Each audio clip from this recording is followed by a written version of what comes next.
মা আর ভালোবাসার মানুষটিকে কাঁদিয়ে যুদ্ধে ঝাঁপিয়ে পড়েছিলেন তরুণ মুক্তিযোদ্ধা তানেশ উদ্দিন। কথা ছিল যুদ্ধ শেষে ফিরে এসেই ভালোবাসার মানুষটির সাথে ঘর বাঁধবেন, কিন্তু সেই ঘর আর বাঁধা হলো না। মুক্তিযোদ্ধা তানেশের জীবনেও আর কেউ এলো না।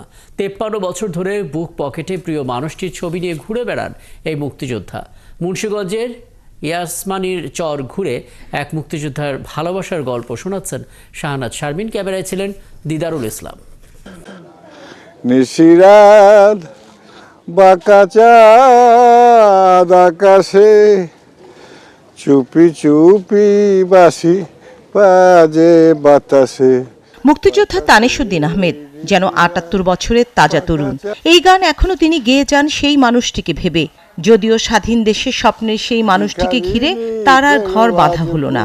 ভালোবাসা তো মানুষের জীবনে একবারই আসে, তাই না? এরপর কাউকে ভালোবাসি।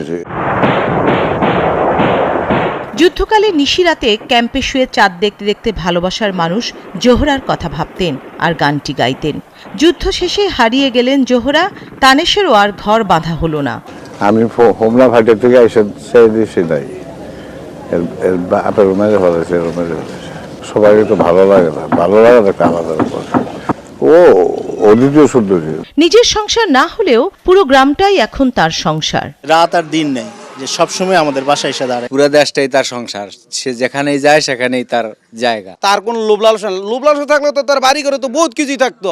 এরপর কাউকে ভালোবাসি, এই আর কি।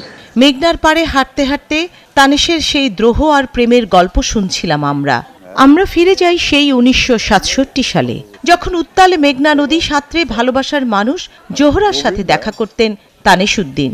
পারি ছিল ওই পারে, নৌকাতে যাই, নৌকা না পারলে সাঁতরে যাবে, সাঁতরে। ৭১ একটি মৌলিক প্রশ্নের মুখোমুখি তানেশ, দেশের জন্য ভালোবাসা নাকি প্রেমিকা জোহরার জন্যে? সেই প্রশ্নে জয়ী হলো দেশ।